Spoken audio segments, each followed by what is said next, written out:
Hi guys, and welcome to Heating and Cooling Made Simple, the channel where we try to take commonly asked HVAC questions and answer them just as simple as we possibly can. I'm Isaiah, I'm a technician in the industry, and today's question we're going to be answering is, how does a furnace actually heat a house?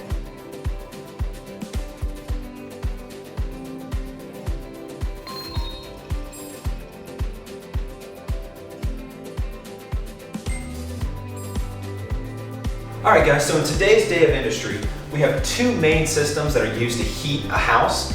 One being our gas-fired furnace burning natural gas or propane to actually apply heat to the house. The second being an all-electric air handler that turns electricity into heat for the house.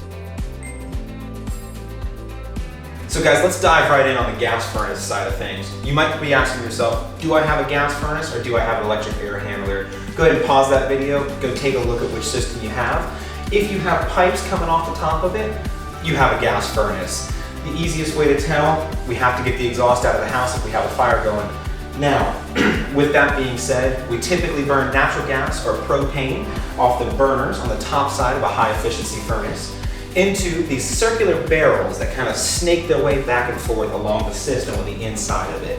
Now, coming off of those barrels is going to be these little metal fins almost that are designed to absorb as much heat as possible off of the fire.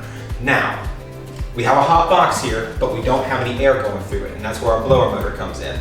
The blower motor is the same exact motor that's used in the air conditioning season to make the house cold. We now use that motor to move air gently across that heat exchanger so it absorbs as much heat as possible, and then it's able to apply that heat to the house throughout the ductwork.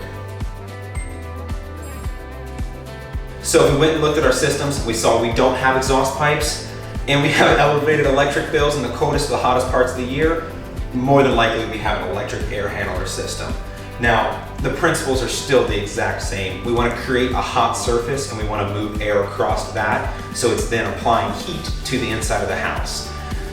Electric systems typically will have two forms of heat inside of them though.